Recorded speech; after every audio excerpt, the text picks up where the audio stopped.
Just got back from seeing Scream 7 and I've got some thoughts, spoilers. Avoid this, scroll up, left, right, whatever if you don't want some spoilers. Gonna start kind of beginning to end with this one. I've been looking forward to this one.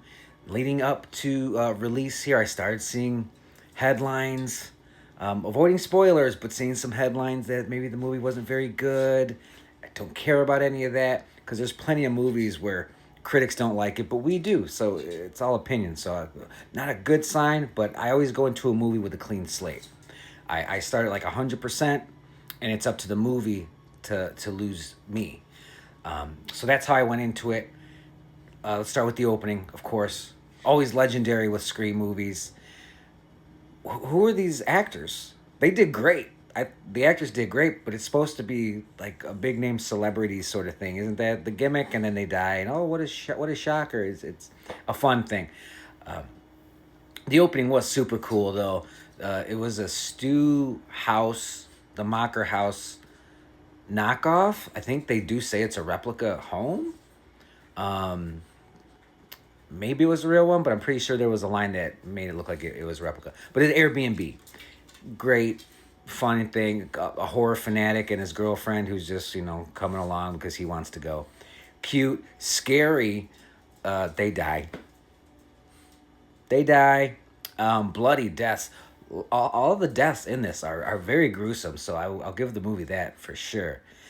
So good opening, and then we kind of cut to the modern day stuff with Sydney. We catch up with Sydney. She's back. She's a mother, and that's her daughter, who tremendous actress. Wasn't familiar with her, but she's really good. She gives off Jennifer Lawrence vibes. I think she's really good. Um, they got a little strained relationship because of all the trauma. You get it. And then people start dying. Her friends start dying, and here comes some spoilers because like right away she's getting Sydney's getting the phone calls. Hey Sid, I'm gonna get your ass again. And she's like, yeah. Well, we're doing this all again, and how many of you are there, and whatever. You're gonna drag this out. He says, I'm not dragging this out at all. You're gonna see who I am right away. And he video calls in. Ghostface video calls in, and who is it? It was Stu. Oop, dog's gotta go potty. So Stu videos in. Now, there have been rumors that Stu was going to return in this one, and he's in the end of the trailer as well. You can hear his voice. Go potty. And so that wasn't a big surprise. And and he's got scars on his face because of the TV. And I was super excited about it. I thought that was cool. I didn't care how they would write their way out of it. I was just so happy to see Matthew Lillard. I was so happy to see Stu. It's a movie. We can suspend our disbelief. Just feed us a lie. Feed us a lie. So these kids are starting to die. We got the boyfriend character here. Is it him? All this kind of stuff. Or is it Stu at all? Is it AI? If it is, if it isn't, how many are it's Scream stuff. Basic Scream stuff. And I'm hoping like hell that they give me Stu. I didn't think they would, but I was like, just give me Stu. And Sydney and Gail start investigating. All right, enough of this. Let's see what's going on here. And right before that, Sydney and her family are attacked. Sydney has a husband now, played by the talk soup guy. I forgot his name. Community guy, Joel McHale. I got there, and he actually does a really good job. He's very good in this. But a ghost face attacks them. A big, exciting terror scene there, and then that Ghostface is run over. That's the finale of that scene. Ghostface is run over and killed by Gale Weathers and these two from 5 and 6. I forgot their names because it doesn't really matter. So, and they reveal it. It's just this kind of crazy guy. And Sydney had run across this crazy guy at her coffee shop. She owns a coffee shop in this city that's not Woodsboro. So there's kind of a little thing there, and it was like, oh, it's that weird guy. Okay, well, who's this weird guy? And they find out that he was in a nut house and was just released like 2 or 3 weeks ago. So Sydney and Gail say, all right, we're going to go there. We're going to investigate. And they talk to like one of the guy that kind of runs the place a little bit.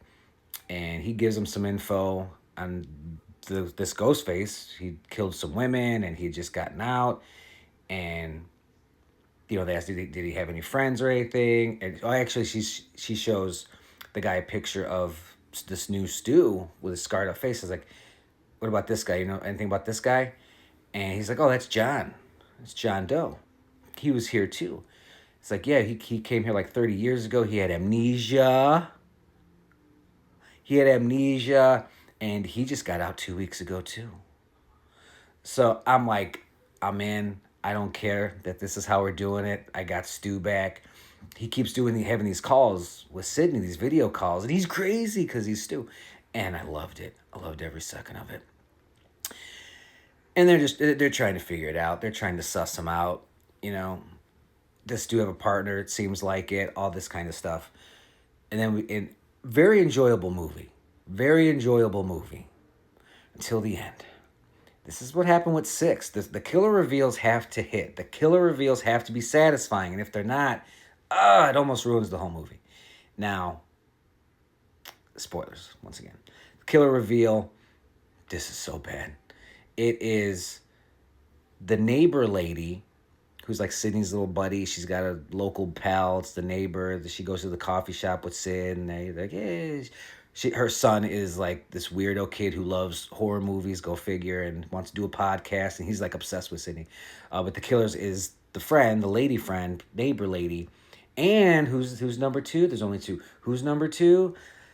The guy that kind of runs the nut house, the guy that was just feeding them information. There is no Stu. It was all AI deep fake sort of technology, and they throw some BS lines in there about how the guy used to work for Google Analytics, and so technical background to write their way out of that. Unfortunate reveal, unfortunate ending, unfortunate killers there. The lady wasn't bad because she kills her son, that weirdo son that wants to do a podcast. He dies. She kills this, so I'm like, okay, that part's kind of cool. But the guy, he's just fodder. He's just there to be there. He has Mickey vibes from Scream 2. It's like, just get out of here. We don't need you. Then they wrap up the movie, and there's emotional scenes with Sydney and her daughter, which is a really good subplot throughout the whole thing. Overall, I did enjoy the movie, but damn, that killer reveal is a little weak. Let me know what you thought, and are they going to do a Scream 8?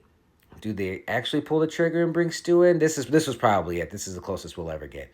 But if they do a Scream 8, what do you think we get?